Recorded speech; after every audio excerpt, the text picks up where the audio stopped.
Well, there's a number of theories out there about Vingegaard's massive win, which was over, I think it was 1 minute and 8 seconds, over just like a half an hour TT, which is an insane win. I don't know if this has actually been done before, this type of margin. But anyway, people are speculating all sorts of things. We had Hambini with his Mr. Whippy van effect. So there's a van or some big item is behind the rider, and it creates a wake or a pressure wave, which basically then helps reduce that difference in pressure between the bicycle's front and back. So then the bicycle gets some advantage. So all those people out there that whinge about people drafting, they're actually making you go faster. But anyway, so that's Hambini's theory. And then if we come over here to Australia, where I am, we've got Durham Rider, and he's got the alien blood theory. So it's doping, but with special alien blood. I don't know how accurate that is, but possibilities. Could it be impossible? I don't know.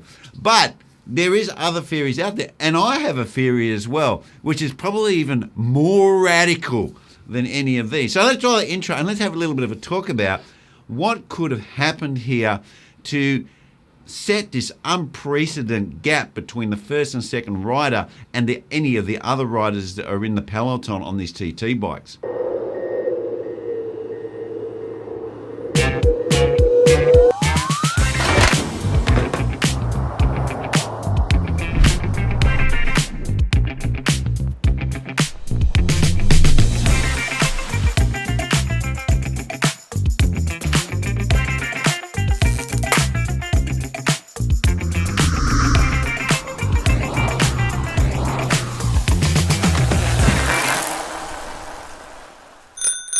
Well, I know this may sound really absurd, but maybe they let him win. And you might go, well, why would they let him win? Now, there's been some comments recently. There was one comment that I heard Peter Sagan say, and he was being interviewed by Flow Bikes. And in that interview, he said that the Grand Tours are different now. But he didn't elaborate, he didn't give any information why. He said it's not the same as it used to be.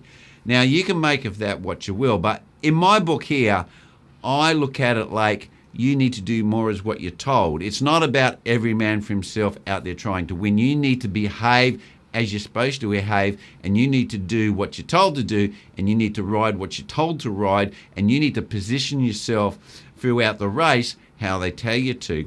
So someone's putting their finger on the scale and maybe not causing or telling them that someone's going to win, but in some way leaning the weight towards a certain person or a certain team.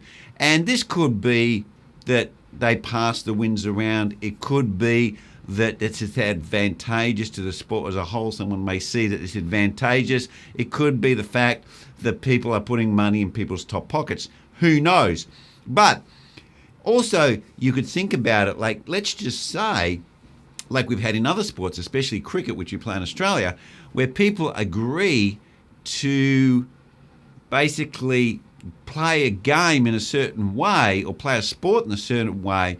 So then when people bet, they have a sure thing, and you can make a lot of money like that. So let's just say Vingegaard was out front, and people go, well, how about we just soft pedal, we let him win, but we don't make it look like it was too bad, but in this case it was, and he just looks like he's some sort of superhuman, but we've all put our money on him, or for some reason there's some advantage to letting him win. Now, I think that this is probably a lot more credible than some of the other stories that have been put forward. Now, okay, we can talk about marginal gains, but in this case it was a little bit more than a marginal gain. It was quite a significant gain.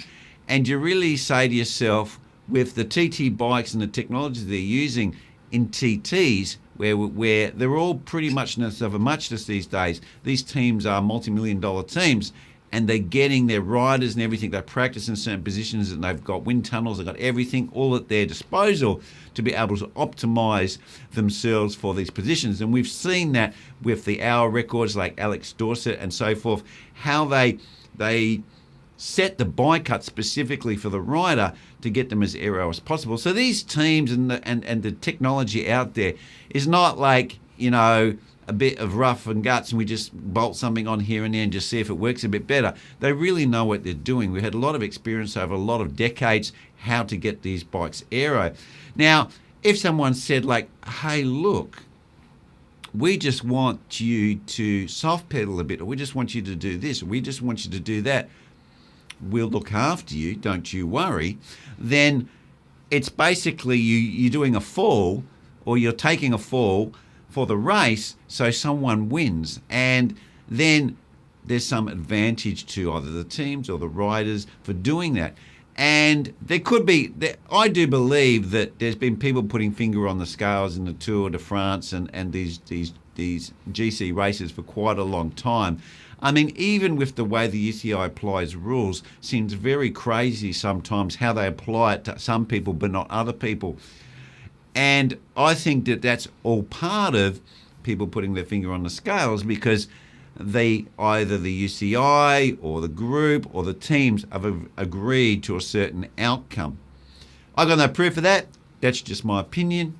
I'm not pointing the finger at anyone. But if you're looking at credible reasons why this could be, let's be real. Someone letting someone win or just soft pedaling is not as radical as talking about all of this new technology, and you know, the car was getting close behind the back and it had more bikes on the top and this gave them an advantage, or some of the more wilder opinions like, you know, they've got some super drug, may not be alien, but it could be a new drug that they've developed that they can't detect and they're cheating and they're on the some hot sauce.